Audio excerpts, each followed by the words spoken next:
afternoon, everyone, and welcome to What the Why with Barbara Ann. If you haven't seen us before, our show features conversations with diverse leaders from all walks of life about why they do what they do and how they figured things out. Maybe you're sick and tired of feeling sick and tired, or maybe you feel stuck and want to get unstuck in your business, job, or life. All of our guests have something in common with you. At some point in their lives, they felt similarly, and today is no exception, with a slight twist. Please join me in welcoming our guest, Dr. Sabrina McQueen-Johnson, published author, educator, and member of the Long COVID Alliance. Dr. Johnson is a wife, mother, and retired educator with over 26 years of experience as a teacher, specialist, and principal. She's the author of the recently published Somebody Prayed for Me, How I Survived COVID-19 with the Power of Prayer. In her first published work, Dr. Johnson details her lengthy battle with COVID-19 and her journey towards recovery. She aims to educate rural and underserved populations about long COVID, who are often less informed about it, how it happens, its lingering effects, and more. In the process, Dr. Johnson shares her personal story about COVID and how her faith and prayer helped her to survive. Dr. Johnson is a native of Montgomery, Alabama. After graduating high school, she attended Troy State University, earning both her bachelor's and master's degrees. She then taught English for over 10 years before going into school administration. During that portion of her journey, she attended Alabama State University, earning her doctoral degree in education leadership, education policy, and law. She retired in December 2021 because of the lingering effects of COVID-19, and she's become a patient advocate for people whose lives have been affected by long COVID. She serves as a member of the Long COVID Alliance and as a member of several online long COVID support groups to bring awareness to the public about long COVID. Dr. Johnson recently hosted a virtual Long COVID Awareness Day panel discussion event with a physical therapist, respiratory therapist, and a mental health nurse practitioner to shed light on long COVID and the healthcare system. I had the pleasure of meeting Dr. Johnson when she briefly presented about her journey and book during the March 2023 Long COVID Alliance meeting, and I'm thrilled she's joining us today from Alabama. So without further ado, please join me in welcoming via Zoom Dr. Sabrina McQueen-Johnson. So, yay! Round of applause. So, thank you so much for taking time and joining us. For our audience, I've been very open about the fact that I too have been dealing with long COVID since March of 2020, and your journey was particularly compelling. So I'm really excited that you decided to reach out and share about your journey and your book with us. But before we get started, one of the only questions I ask every guest who comes on the show is, what did young pre-Dr. Sabrina McQueen want to be when she was growing up? It's funny, you're not going to believe this. First of all, thank you for having me on your platform today. But growing up, I wanted to be a news journalist. Oh, okay. Yes, my undergraduate degree is broadcast journalism. Wow, okay. So how did you go from broadcast journalism to education administration? During the time when I was interning and completing my degree, I had started a master's degree program, you know, that security career, education, be a teacher, had friends who were educators. And I started out working in my local television station in the production part of the morning television show.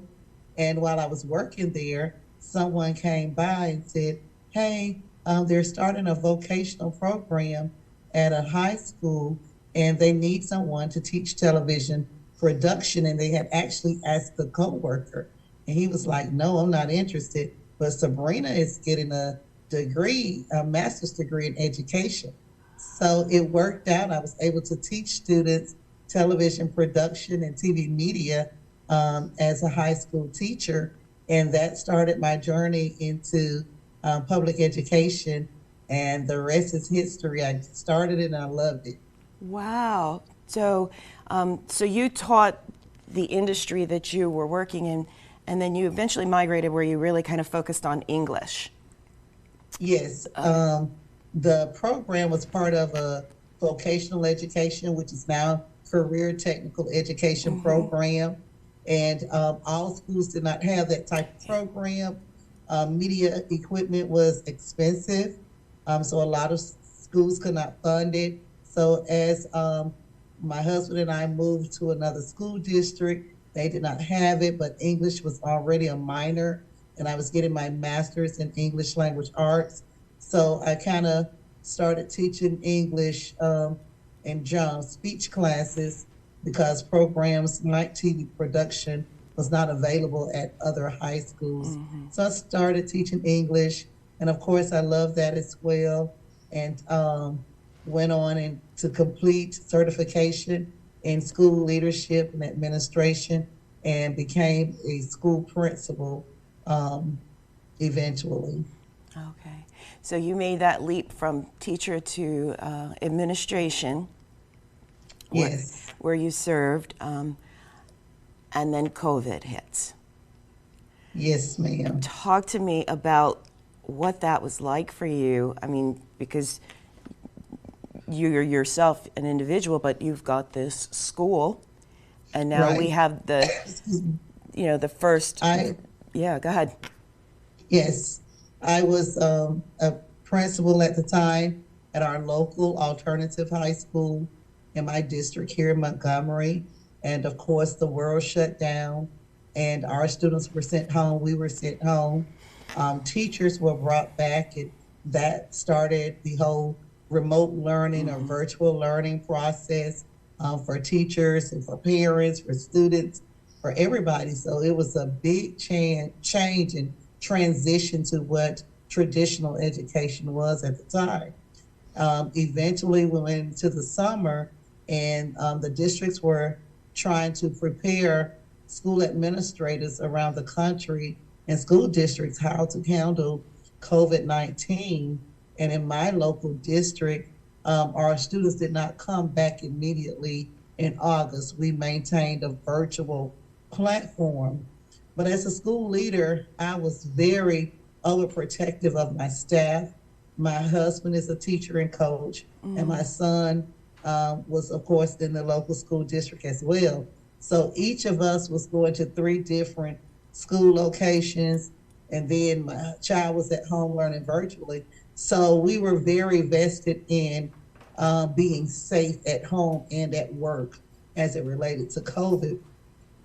So by the middle or end of the first 9 weeks, my district decided, hey, we're going to bring students back in October.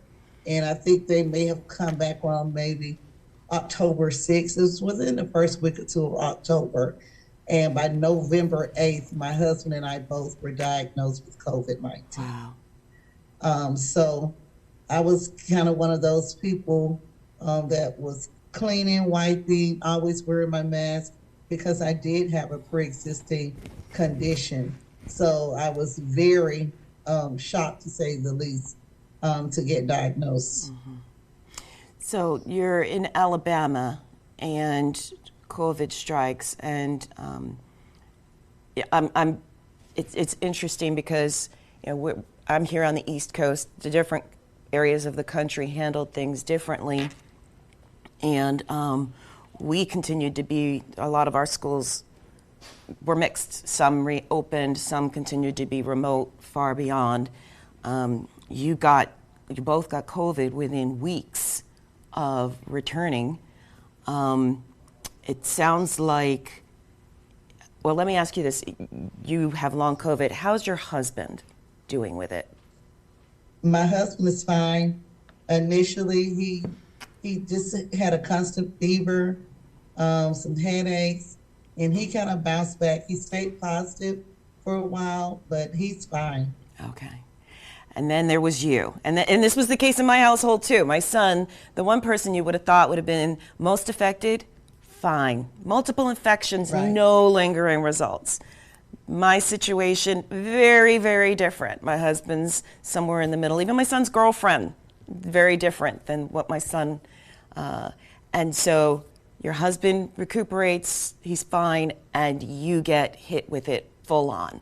What was your experience in terms of how it impacted you in that time? We were tested on November the 8th, and by November the 11th, I was going to the emergency room at the recommendation of my family and friends of mine who worked in the medical field, because my oxygen level began to drop. And so, of course, once I was there, I was diagnosed with pneumonia. And I've heard about pneumonia, but I had never had it. I was like, okay, I'll be fine in a few days. Few days turned into a few weeks. They wanted to send me home. The first day I was back in a couple of hours. So I kind of had the same bed when I went back. And then after about 3 weeks, they said, okay, we're going to send you home with a little oxygen. You know, you should be fine. I was back probably within 2 or 3 days of that time. So I could never get past breathing on my own successfully. So I was very, very weak at the time in the hospital, struggling to breathe. I made it all the way to what they would call a BiPAP machine to try to assist heavy flow oxygen, too weak to move around. So they were concerned about fluid on my lungs and my heart, concerned about blood clots. So it really hit me bad because I did have the pre-existing condition of being a diabetic. There were concerns about my kidneys. However, it was the lungs that were really hit bad. And of course, there were other diagnoses that came along with my COVID journey, such as congestive heart failure at the time that I was in the hospital. So that's a lot to absorb, and yet you didn't just absorb, you took it head on in faith. And believe it or not, it's already time for a commercial break, so please come back after this brief commercial break to hear more from Dr. Johnson and how she continued her journey and turned trauma into triumph.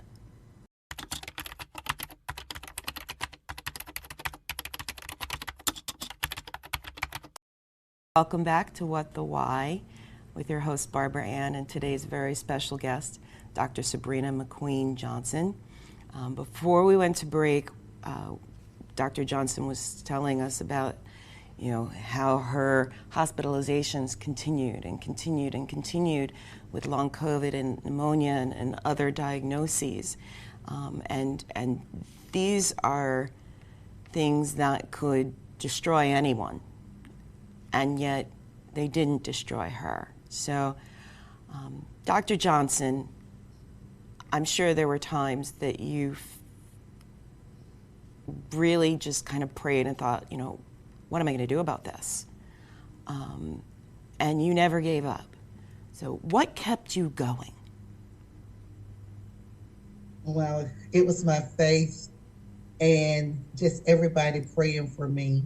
That was the biggest thing, was prayer. I knew I had to fight to survive, and it was prayer. Mentally, I was defeated. While I was in the hospital, there were about 6 people closely connected to me and my husband and my family that passed away. The one that impacted me the most was New Year's Eve, when my mother-in-law passed away from COVID-19. In another city in the hospital. So it was just prayer. It was the power of prayer which led me to write my book, Somebody Prayed for Me, How I Survived COVID-19. Mentally and physically, you're exhausted and going through a battle like I did with COVID. And family members, prayer groups, prayer circles, people near and far were praying on my behalf, sending text messages, videos. It was just awesome to see the hand of God at work in my life during that time. And right now we're seeing pictures of you with your book. I love the yellow. And I love the fact that you chose the butterfly, because it is, in essence, for those who've been through something like this, it is a rebirth. You mentioned that you lost some folks that were really close to you. That must have been really hard as well. I know other long COVID survivors have expressed almost a level of survivor's guilt, especially when others that they knew or developed relationships as part of the long COVID experience lose their battle. Yeah. Yes, I certainly experienced that. Just the first time, a coworker, he had been hospitalized at the same hospital I was in, excuse me, and he was there, came in like on a Wednesday or Thursday, and by that Sunday he had passed. And I remember not sleeping in my bed for like 2 nights, just out of grief and the survivor's remorse of, he was here a short period of time and didn't make it, and I'm still here. God has allowed me to still be here, and I was sad for living, just because of all of the deaths that were going on. And here I am still battling this vicious disease. So through therapy, through counseling, through prayer, I've been able to gain my voice and my strength back almost 3 years later, because it took a toll on my mental health as well as my physical health. And survivor's remorse was one of the things that I went through as a long COVID patient. So let's talk about your book. You decided to write a book about, how you made it through prayer, but it's not having had the opportunity to read it because it's so brand new. Talk to us a little bit about how you are encouraging others, because you're right. Obviously, you have a purpose. You're still meant to be here to tell this story and help uplift others. So if you could share some insight into the theme of the book and any advice that you can give to somebody who's going through this or maybe has a loved one who's going through this.